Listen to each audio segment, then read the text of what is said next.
यही कहना है कि जो बड़े कलाकार हैं उनको ही ज़्यादा प्राथमिकता दिया जाता है और जो हमारे गांव स्तर के छोटे-छोटे कलाकार हैं, जो बहुत अच्छे कलाकार हैं, वो उन लोग वंचित हो जाते हैं और उपेक्षित किया जाता है उन लोगों का। जैसे हम यहाँ पे बताना चाहेंगे, जैसे अपने कवर्धा में ही जैसे कोई भी कार्यक्रम होता है गवर्नमेंट के द्वारा, जैसे राज्योत्सव है, जैसे कोई भी कार्यक्रम होता है, तो उसमें भी बड़ा-बड़ा कार्यक्रम होता है, उसमें भी हम लोग को उपेक्षित किया जाता है। जैसे आप लोग को नहीं बुलाया जाता, बाहर से जी, जी, जी, बाहर से बुलाया जाता है। कलाकार बुलाए बाहर जाते से हैं, कलाकार बुलाते जबकि अपने जिले को पहली ध्यान देना चाहिए। और ये चीज ना जब हम लोग बोलते हैं तो ये बोलते हैं कि हमारे पास बजट नहीं है करते। जब आपके पास बजट नहीं है तो बड़े कलाकारों के लिए कैसे बजट हो जाता है, यही चीज है। नमस्कार, आप देख रहे हैं द फायर न्यूज। मैं हूं अंजलि। अभी हम लोग हैं कलेक्टर ऑफिस में, जहां पे आप देख सकते हैं मेरे साथ में कुछ युवा साथी आए, उनसे बातचीत करेंगे, जानेंगे क्या चीज को लेकर के आज आप कलेक्टर ऑफिस पहुंचे हुए हैं।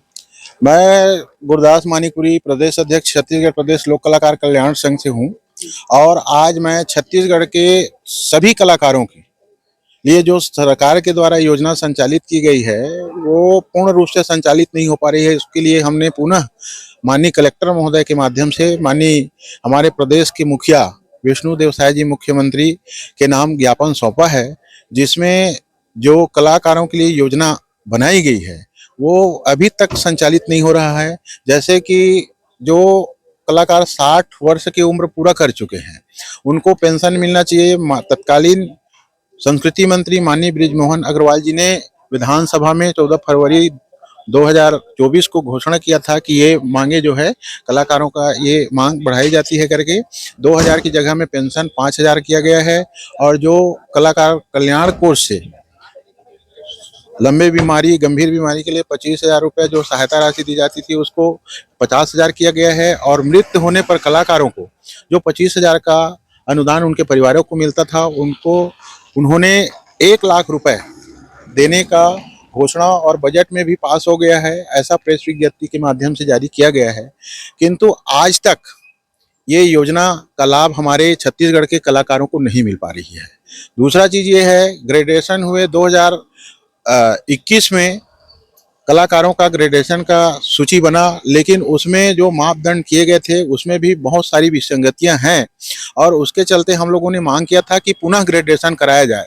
तो उसके क्रम में पुनः आवेदन सभी कलाकारों से मंगाया गया था। लगभग 1 वर्ष 15 महीना के लगभग पूरा होने जा रहा है। आज तक ग्रेजुएशन की नई सूची प्रकाशित नहीं हुई है और व्यक्तिगत रूप से जो संबंधित लोग हैं उनको संस्कृति विभाग का फायदा मिल रहा है। और बाकी जो हमारे गांव क्षेत्र के कलाकार हैं जो जिनको मंच नहीं मिलता और जो लोग संस्कृति विभाग के आगे पीछे घूमते हैं उनको ही लाभ मिल रहा है। लगातार ये कांग्रेस शासन काल में भी होते रहा है और बीजेपी के शासन काल में भी होते रहा है।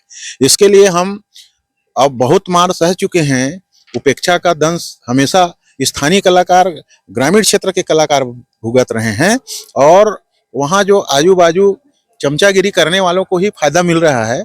अब ये बर्दाश्त नहीं किया जाएगा। अगर दिसंबर माह के अंतिम तक ग्रेजुएशन नहीं किया जाता है और जो 35,000 का मानदेय रखे हैं उसको बढ़ाया नहीं जाता है तो निश्चित रूप से पूरे छत्तीसगढ़ में हमारे 30,000 कलाकार हैं। रामायण मंडली से लेके कर्मा दल, बैगा नृत्य, लोकमंच, नाचा दल, ये सब मिलाकर के राजधानी रायपुर में संस्कृति विभाग के खिलाफ जो है आंदोलन करेंगे, अपनी लड़ाई लड़ेंगे। अच्छा, लोकल कवर्धा बस में आवेदन दिया गया है या पूरे प्रदेश भर में आवेदन दिया गया कलेक्टर ऑफिस में? जी नहीं, ये अपने मुख्यमंत्री के नाम कवर्धा कलेक्टर को दिए गए हैं और प्रदेश स्तर के लेटर पेड से दिया गया है ये। और ये अभी यहाँ से शुरुआत की है और इसको सभी जिला से दिलाएंगे।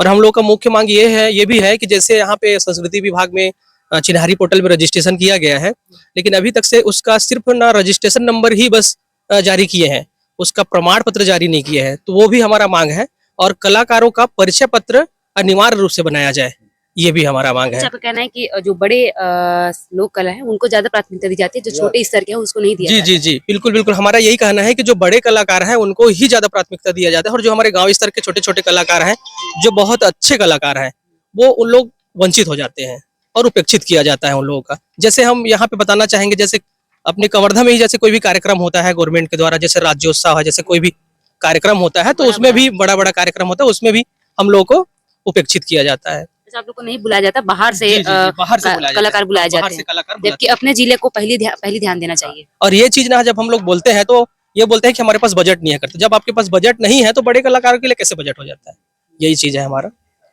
अब कब तक सहते रहेंगे ये भेदभाव? जी जी बिल्कुल यही चीज है। और इसी चीज के लिए हम लोग ना यहाँ पे ज्ञापन दिए हैं, ताकि इसके माध्यम से शासन प्रशासन तक ये बात जाए। अगर नहीं मानते हैं तो फिर हम लोग बड़े स्तर पे इसका वो करेंगे, फिर कहा जाए। क्या लगता है आपके आप प्रदर्शन करेंगे तो उसमें कुछ सरकार को फर्क पड़ेगा? अब देखो, अपना काम तो है मतलब प्रदर्शन करना है कि नहीं, मानना या ना मानना तो उनके ऊपर है कि नहीं, लेकिन जगाना तो बहुत जरूरी रहता है।